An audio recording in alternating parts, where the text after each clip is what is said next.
Well, it looks to me like we are in the dog days of summer.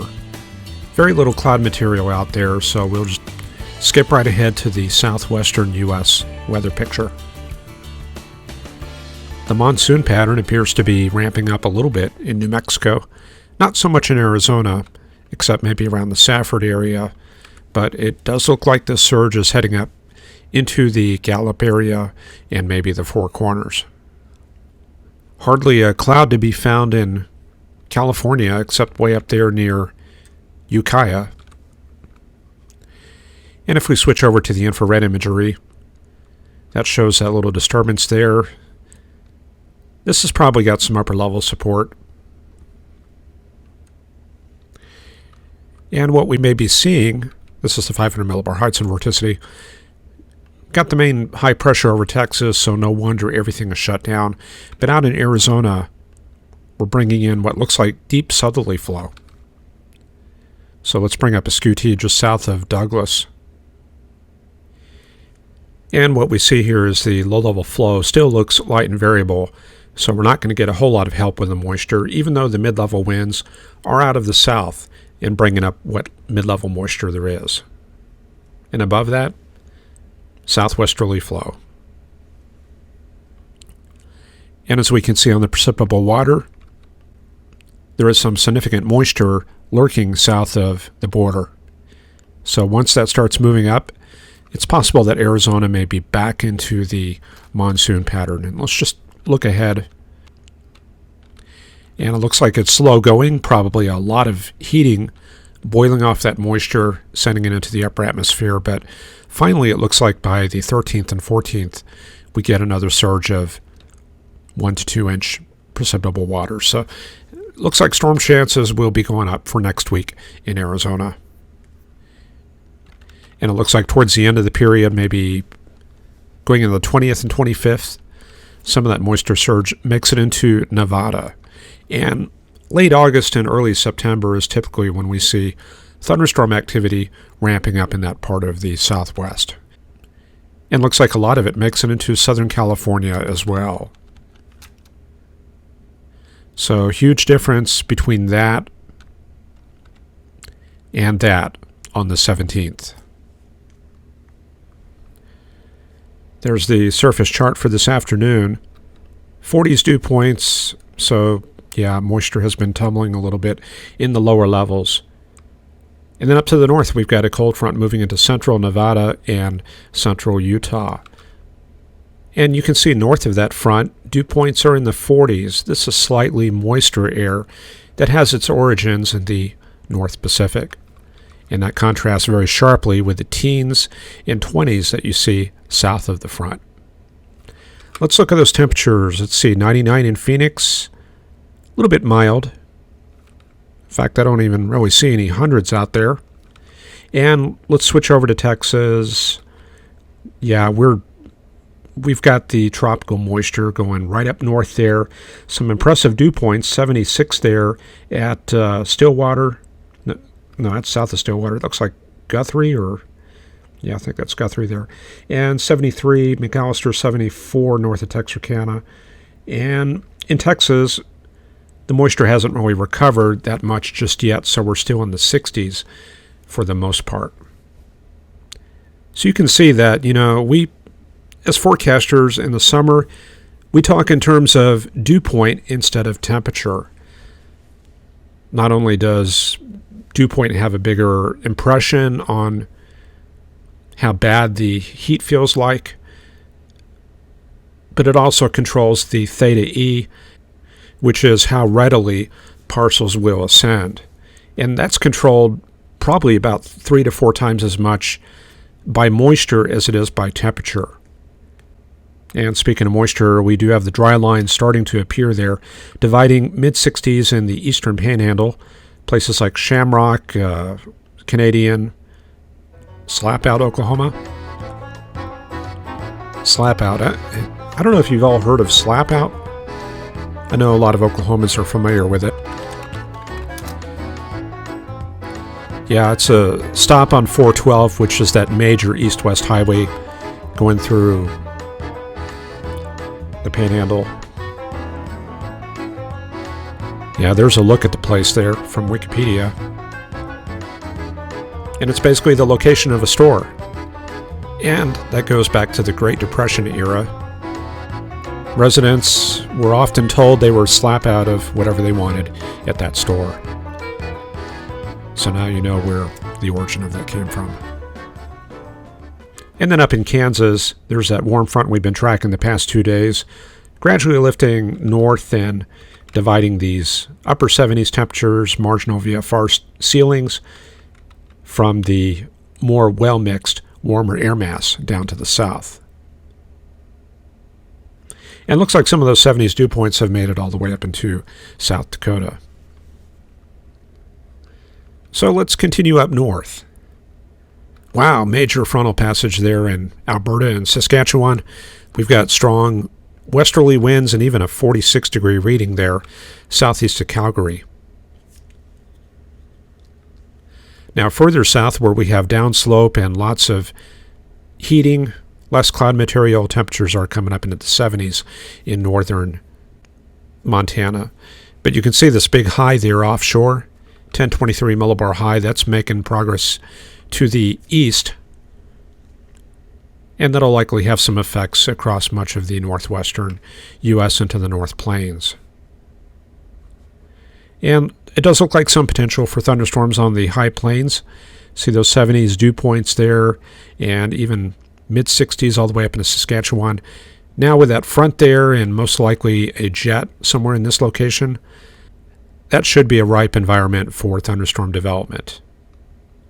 Moisture depth has been a bit of a problem, but let's take a look at a Skew-T maybe out ahead of the front around Bismarck. All right, so there's the high-resolution rapid refresh. There's the new moisture surge, and I'm going to drop the sounding down into the axis like right in this area here. So let's take a look. Well, yeah, looks like moisture depth is an issue. The significant moisture is only about 2,000 feet deep, and then it tapers with height. So that's a problem for sure. But the strong 1 kilometer flow out of the southwest contrasting with light southeast winds at the surface, that's given us good helicity. So the algorithm is going for a marginal tornado risk. Now another problem looks like capping at about 800 to 750 millibars. But above that, some steep lapse rates from about 8,000 up to 16,000 feet, and what looks like some moderate bulk shears. Okay, so now we have a better idea of what kind of ingredients we're looking at. Let's forward ahead to this afternoon and see what's happening in that axis. Well, we've brought up the moisture depth a little bit this evening. Looks like capping is still an issue, and the 0 to 1 kilometer shear is backed off, and that's dropped us into the severe category. Well, who's going to get severe weather? Well, we can drop over to the supercell composite, and we can see that the better conditions are down in South Dakota. So let's bring up a forecast sounding in central South Dakota, and we see more capping down to the south, but there's that loaded gun profile. That's almost ample moisture, dry air right off the surface, so decapes are going to be a little bit high. Yeah, 1400. So storms down there would tend to be a little bit outflow dominant. So this would tell me probably clusters of cells, and 0 through 1 kilometer vector, not that great. We really need something to back the winds locally. And that kind of cap strength is going to be a problem. Looks like a little bit too little too late. I don't see anything really backed out there in South Dakota. So with that strong cap and the lack of strong backing, which means low SRH and not much convergence along the boundaries, it's going to be a tall order to get widespread severe weather in South Dakota. And SPC going for marginal risk, so not too much of a threat, but slight risk in Minnesota, and that's probably going to be for later as everything starts trucking eastward. And it looks like what they're seeing is maybe a shortwave ridge acting on the area and suppressing development to a certain extent.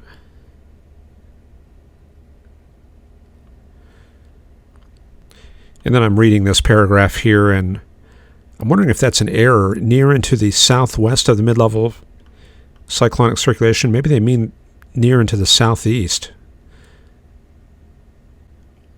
But that looks to be Minnesota and that area, and they're probably looking for development later tonight coming together as everything shifts eastward.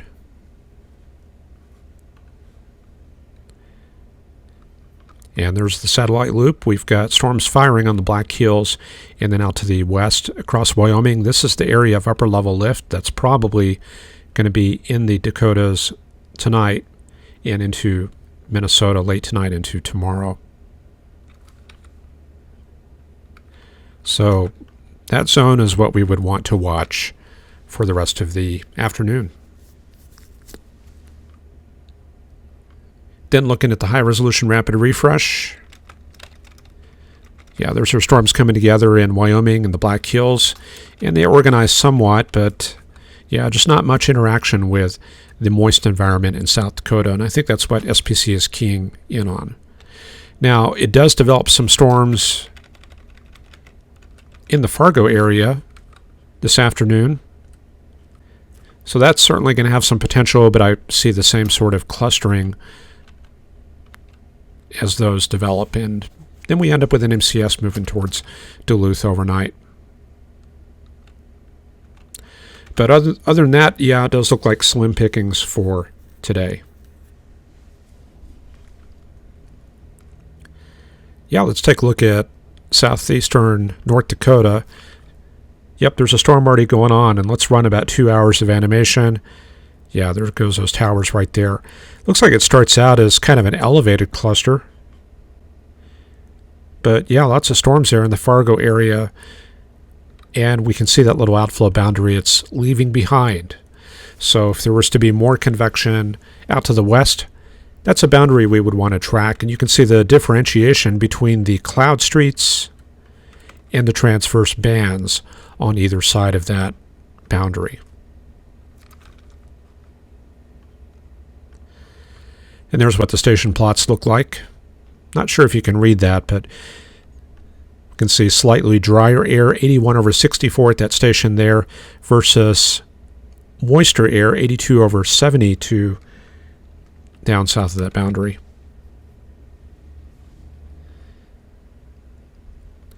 And there's the Grand Forks radar. These storms definitely seem like they're moving eastward very quickly, already out of the Fargo area. And there's the animation. That looks like about 25-30 knots of motion. And I don't see anything on there that looks severe at this time. Don't see a whole lot of gradient in reflectivity. The velocity signature looks pretty weak. So at this point, we may want to look towards the west, and there is the Rapid City, South Dakota area. You can see that one cell there, south of Rapid City, coming together. And this is a good time to look at the velocity, not of the storm, it's probably not doing much, but of the environment.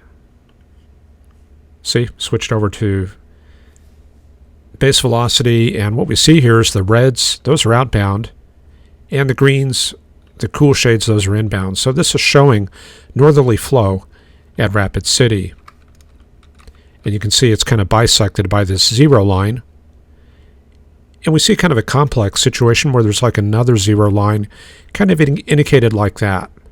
So I think what may be happening is we got northerly flow like that and then southwesterly flow there. And that would indicate to me rapid drying right through that region. Now there is another zero line right there. And I think that may be a transition between the strong northerly flow at the surface and the strong westerly winds coming in aloft. But the velocities are not that strong. You can see it's about 5 to 10 knots, and we only pick up maybe 15 out in this area here. And there's the surface map pretty much reflecting that. There's the north-northwesterly flow through the Rapid City area, the change in wind direction, and definitely some drier dew points down to the south, 45 there, near the Nebraska border.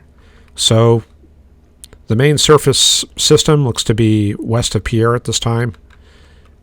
Looks like maybe a dry line like that, and then the front kind of coming like that.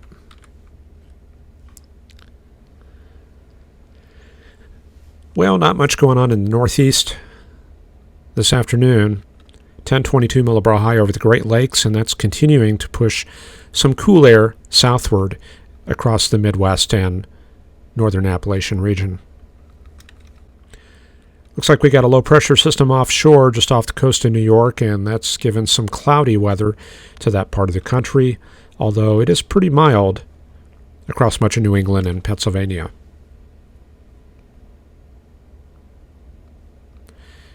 And there's the visible satellite loop for the northeastern U.S. A few thunderstorms there in Pennsylvania. So probably some residual moisture back there in the valleys. This time of year you can definitely have storms back behind the cold fronts because the cold fronts are really not that strong. And you can see that there are plenty of upper 60s fueling that convective development there. And as a result, some of those places are getting wet today. And that brings us to the southeastern U.S. It seems like that front has been there for like a week now, hasn't it? At least in the Atlanta area. So I suspect there's probably a little bit of thunderstorm activity continuing in that region. There's that tail end of that front in Louisiana. I think this whole thing is pretty much a stationary front. And the only part that's really moving is up there in Oklahoma and Kansas. Anyway, the Gulf is opening up there in Texas and Louisiana, and even some southerly flow in Florida. And there's our satellite loop there showing the storms active in Georgia, especially down there near Savannah. And the only place really getting a reprieve is in Mississippi, where we've had some of that drier air filtering southward. And there you can see the effects of that dry air. Not just the slightly depressed dew points, but also the clear skies. Yeah, that whole area right there showing clear indications. And then up in Arkansas, we've got that old MCS. That's residual convection from western Kansas overnight, and that's just kind of pushing its way southeastward as it slowly dissipates.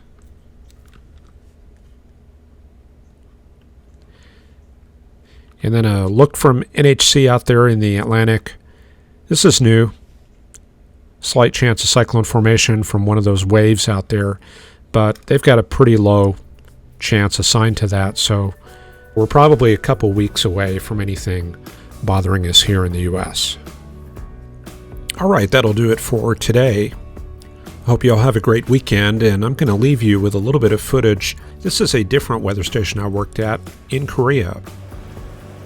Yeah, this is probably quite a few years ago, and due to operational security, you probably can't take footage like this anymore, so that makes this kind of rare. But it gives you kind of a look at how we did things. And even today, the Air Force continues to work the same way with forecasting. All right, so we'll see you next week. Have a great weekend. Bye-bye.